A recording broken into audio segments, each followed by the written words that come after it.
ವಿಷ್ಣುದೇವನು ನೀಲಿ ಬಣ್ಣದ ಮೈಯನ್ನೇಕೆ ಹೊಂದಿದ್ದಾನೆ ಗೊತ್ತಾ? ವಿಷ್ಣುದೇವನು ನೀಲಿ ಬಣ್ಣದ ಮೈಬಣ್ಣವನ್ನು ಹೊಂದಿದ್ದು ಕೈಯಲ್ಲಿ ಶಂಖ, ಚಕ್ರ, ಗದೆಯನ್ನ ಹಿಡಿದುಕೊಂಡಿರುವಂತೆ ಚಿತ್ರಿಸಲಾಗಿದೆ. ವಿಷ್ಣುದೇವನನ್ನ ನೀಲಿ ಮೈಬಣ್ಣದಿಂದ ಯಾಕೆ ಚಿತ್ರಿಸಲಾಗಿದೆ? ವಿಷ್ಣು ತನ್ನ ಕೈಯಲ್ಲಿ ಶಂಖ, ಚಕ್ರ, ಗದೆಯನ್ನ ಯಾಕೆ ಹಿಡಿದುಕೊಂಡಿದ್ದಾನೆ? ವೀಕ್ಷಕರೇ, ಪ್ರಣವಂ ಭಕ್ತಿ ಟಿವಿಯ ವಿಶೇಷ ಪರಿಹಾರ ಶಾಸ್ತ್ರ ಸರಣಿ ವಿಡಿಯೋಸ್ಗೆ ಆತ್ಮೀಯವಾದ ಸ್ವಾಗತ.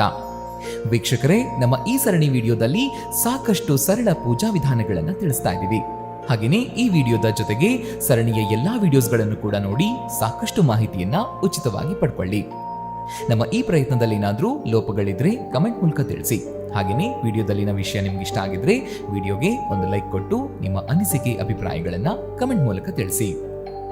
ವೆಂಕಟೇಶ್ವರ ಸ್ವಾಮಿ, ಶ್ರೀಹರಿ, ನಾರಾಯಣ ಹೀಗೆ ನಾನಾ ಹೆಸರುಗಳಿಂದ ಕರೆಯಲಾಗುವ ವಿಷ್ಣುದೇವನನ್ನ ಬ್ರಹ್ಮಾಂಡದ ರಕ್ಷಕ ಅಂತ ಕರೆಯಲಾಗುತ್ತೆ. ಲೋಕ ಕಲ್ಯಾಣಕ್ಕಾಗಿ ವಿಷ್ಣು ವಿವಿಧ ಅವತಾರಗಳನ್ನು ತೆಗೆದುಕೊಂಡಿದ್ದಾನೆ. ಹಿಂದೂ ಪುರಾಣಗಳಲ್ಲಿ ವಿಷ್ಣುವನ್ನ ನೀಲಿ ಬಣ್ಣದ ಮೈಬಣ್ಣದಿಂದ ಶಂಖ, ಚಕ್ರ, ಗದೆ, ಹಸ್ತವನ್ನ ಹಿಡಿದಿರುವಂತೆ ಚಿತ್ರಿಸಲಾಗಿದೆ. ವಿಷ್ಣು ಹೊಂದಿರುವಂತಹ ಈ ಎಲ್ಲಾ ವಸ್ತುಗಳು ನಮಗೆ ಒಂದಲ್ಲ ಒಂದು ರೀತಿಯಾದ ಸಂದೇಶವನ್ನ, ಮಾಹಿತಿಯನ್ನ ಹೇಳುತ್ತೆ. ಅದೇ ರೀತಿ ವಿಷ್ಣುವಿನ ನೀಲಿ ಮೈಬಣ್ಣ ಕೂಡ ನಮಗೆ ಕೆಲವೊಂದು ವಿಚಾರಗಳನ್ನ ಹೇಳುತ್ತೆ. ಈ ವಿಡಿಯೋದಲ್ಲಿ ನಾವಿವತ್ತು ವಿಷ್ಣುವಿನ ನೀಲಿ ಬಣ್ಣದ ಮೈಬಣ್ಣ ಏನನ್ನ ಹೇಳುತ್ತೆ ಅನ್ನೋದನ್ನ ತಿಳ್ಕೊಳ್ಳೋಣ. ಶಂಖ. ವಿಷ್ಣುದೇವನು ತನ್ನ ಕೈಯಲ್ಲಿ ಶಂಖವನ್ನ ಹಿಡಿದುಕೊಂಡಿರೋದನ್ನ ನೀವು ಅನೇಕ ವಿಷ್ಣುವಿನ ಫೋಟೋ ಅಥವಾ ವಿಗ್ರಹಗಳಲ್ಲಿ ನೋಡಿರ್ತೀರಿ. ಶಂಖದ ಮೂಲಕ ನಾವು ವಿಷ್ಣುದೇವನನ್ನ ಸುಲಭವಾಗಿ ಗುರುತಿಸಬಹುದು. ಶಂಖವು ಸೃಷ್ಟಿಯ ಆರಂಭವನ್ನ ಸೂಚಿಸುತ್ತೆ. ಇದು ಸಮುದ್ರ ಮಂಥನದ ಸಮಯದಲ್ಲಿ ಕಾಣಿಸ್ಕೊಳ್ತು ಅನ್ನುವಂಥ ಕತೆ ಇದೆ.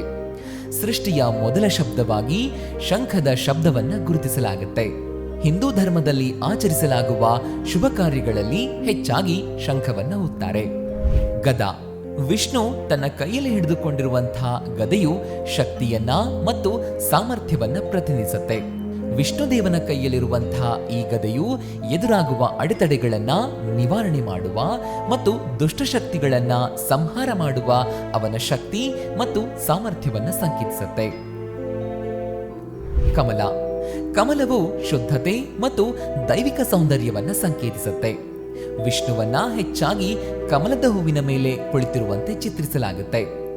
ಇದು ಭೌತಿಕ ಪ್ರಪಂಚಕ್ಕಿಂತ ಮೇಲಿರುವ ಮತ್ತು ಆಧ್ಯಾತ್ಮಿಕ ಜ್ಞಾನೋದಯವನ್ನ ಪಡೆಯುವ ಅವನ ಸಾಮರ್ಥ್ಯವನ್ನ ಪ್ರತಿನಿಧಿಸುತ್ತೆ. ವಿಷ್ಣು ಭೌತಿಕ ಪ್ರಪಂಚವನ್ನ ಮೀರಿದವನು ಅನ್ನೋದನ್ನ ಇದು ಸೂಚಿಸುತ್ತೆ. ಇನ್ನೊಂದೆಡೆ ಕಮಲವು ಶುದ್ಧತೆಯ ಸಂಕೇತವೂ ಆಗಿರುತ್ತೆ. ವಿಷ್ಣು ಮಾತ್ರವಲ್ಲ, ಆತನ ಪತ್ನಿ ಲಕ್ಷ್ಮಿಯು ಕಮಲದ ಮೇಲೆ ಆಸೀನಳಾಗಿರ್ತಾಳೆ. ಶೇಷನಾಗ.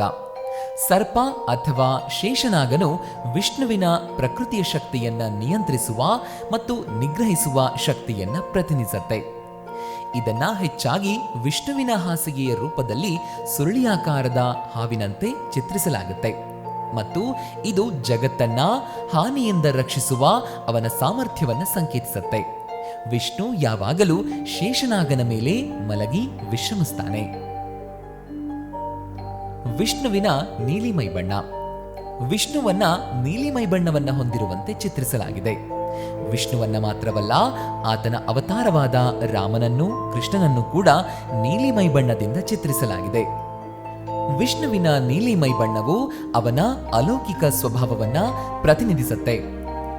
ವಿಷ್ಣುವಿನ ನೀಲಿ ಮೈಬಣ್ಣವು ಅನಂತ ಮತ್ತು ಅಳೆಯಲಾಗದ್ದನ್ನ ಸಂಕೇತಿಸುತ್ತೆ ಮತ್ತು ವಿಷ್ಣುವಿನ ನೀಲಿ ಚರ್ಮವು ಅವನ ದೈವಿಕ ಪ್ರಜ್ಞೆ ಮತ್ತು ಆಧ್ಯಾತ್ಮಿಕ ಶುದ್ಧತೆಯನ್ನ ಪ್ರತಿನಿಧಿಸುತ್ತೆ.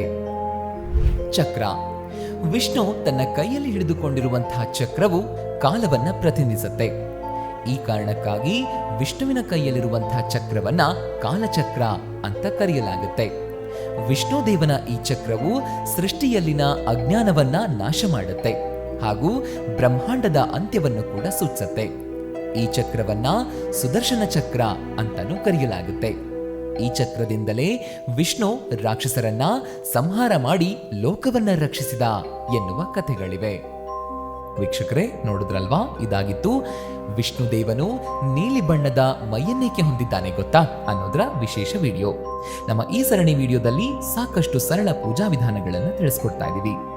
ಈ ವಿಡಿಯೋದ ಜೊತೆಗೆ ಸರಣಿಯ ಎಲ್ಲಾ ವಿಡಿಯೋಸ್ಗಳನ್ನು ಕೂಡ ನೋಡಿ ಸಾಕಷ್ಟು ಮಾಹಿತಿಯನ್ನ ಉಚಿತವಾಗಿ ಪಡ್ಕೊಳ್ಳಿ.